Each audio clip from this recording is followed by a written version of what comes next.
So you've been here a couple of days now. Just overall, like, you got here a couple days ago. What was your first? Because I think the first day, I usually give people like a first day of downtime. Like, what did you guys do yesterday? Like, how did you feel yesterday when you got here?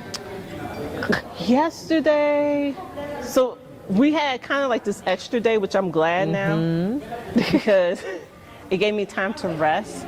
But we really didn't rest because, like, my oldest daughter, she had to go see what was out there. So she was in the malls. Then I'm like, okay, I want to go see what's out there too. So me and my daughter, the youngest daughter, go. And I would say we did that. We got room service because by the time we got in, it was a little late. Right. And the food was good. It was like, okay. When I got up in the morning and saw the view, because it was dark. It was pretty when it was dark. But just seeing that view, I was just so like, oh, because it's beautiful. Like, you just don't, you have to be here to see how beautiful it is. And there's beautiful landscape everywhere in the world.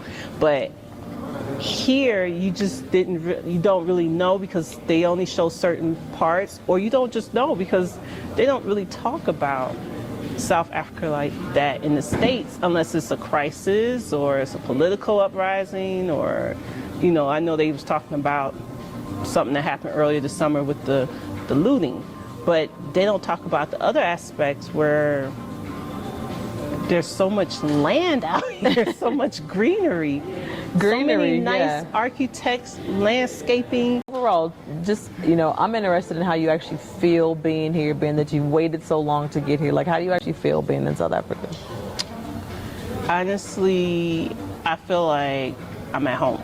And I know it sounds interesting, odd, because, you know, home, my residency is in the U.S., but I feel like it's physical, but spiritually, like last night I just had a moment because it was just like, I actually cried a little because I was just so overwhelmed with just the feeling of feeling that peace and just feeling like I'm somewhere where I belong, I guess that's what you could say.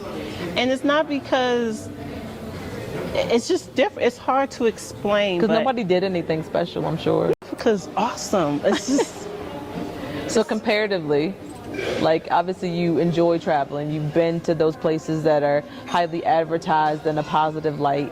You know, when you talk about advertising for South Africa, you openly admitted that, you know, it's not necessarily, you know, something that's positive, because you said your 8.5-year-old was fearful. But now that she's here, like, where is she at now? And it's only been a couple days. Like, how is she now? She's excited. She's bragged to all her family members, like her aunt, her grandma. Oh, I'm here. I did this. And she's asking about Nelson Mandela. Okay. And she's really inquisitive about the culture and the surroundings and of what's going on. And that's great because I want her to experience that. I'm glad she's experiencing this now versus when she's older.